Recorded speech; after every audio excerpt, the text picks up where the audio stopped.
Now, something weird is going on with our Defence Department and the ministers in the Albanese government. And just when we've got 3 wars now involving the West and China threatening another. Last Friday, one of these ministers, Defence Industries Minister Pat Conroy, banned the Chief of Air Force, Rob Chipman, from answering journalists' questions about the arguments that have been reported between these 2 Labor ministers, Defence Ministers as well, and the heads of our armed forces.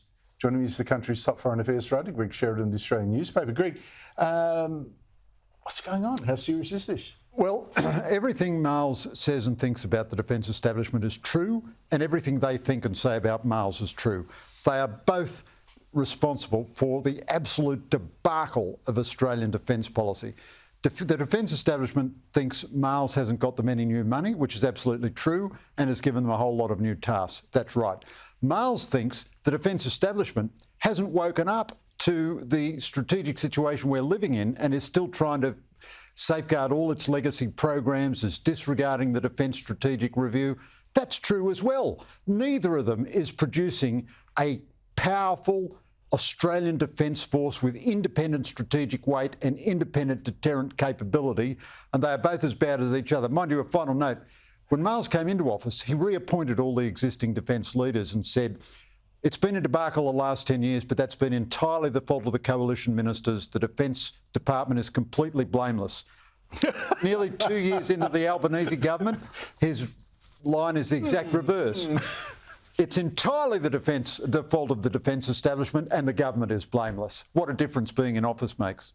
The way you put it, though, if I had to choose, it'd probably be more on Marles' side of that argument. But still, what a shame that he's got no weight in cabinet and can't get money, because, boy, do we need a little boost there. Next week is the next step in this process. Yet another review being handed to the government, this time in our Navy, essentially. It's been done by a retired American admiral. What do you expect from it? Well, I expect nothing in the next 10 years. I expect grandiloquent language. So Marles is completely culpable himself. I don't think he gets any virtue in this argument with the Defence Department, because he's given no leadership, absolutely no leadership. The government has had this review since last September. So remember, the Defence Strategic Review was meant to be short and sharp, down and dirty, quick. We're not going to do a white paper because it takes so long. Then out of that, we got 15 new reviews, one of which was this Surface Fleet Review. That was going to be down and dirty, quick, before Geelong won the grand final. Remember all that? They did give it to him before the AFL grand final, and he sat on it and done nothing. Now, I think we're going to confirm the continuation of the Hunter frigates, which are frigates that weigh 10,000 tonnes, whereas our destroyers weigh 7,000 tonnes. We've put our own radar, our own combat system on them. So they're overweight, undermanned. They only have 32 vertical launch cells compared to modern destroyers, which have 96, which means they can't carry the missiles to defend themselves or hurt an enemy. We're not going to scrap that. We're not going to do anything in the next 10 years. We'll fiddle around with the offshore patrol vessels.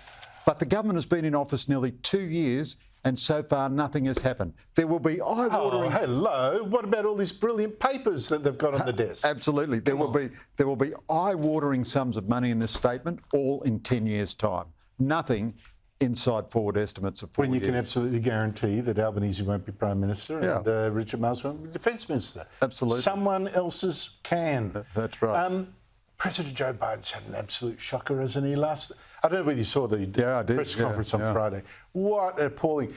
He's got a report by a secret special counsel appointed by his own administration, looked into him keeping these documents in his shed when he shouldn't have. Concluded he had kept them unlawfully, kept top secret documents, but it shouldn't be prosecuted because, honestly, the jury would see that Joe Biden was a well-meaning elderly man who just had a terrible memory.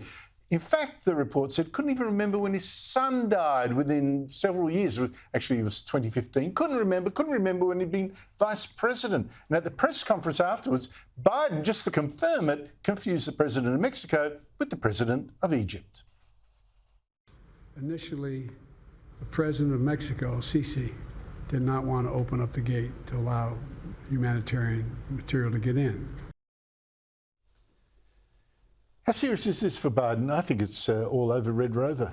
Look, I think it's very serious, Andrew. I don't think it's terminal yet because these are the two worst candidates the US has ever had. Donald Trump has just declared he would encourage Russia to attack NATO members. Had encouraged, yeah. Yeah, if they didn't pay their dues to NATO. And of course, nobody pays money to NATO. They pay their own defence budgets. I mean, Trump's statements are as irrational as Biden's, but they're irrational in a more rational way. He's deliberately irrational.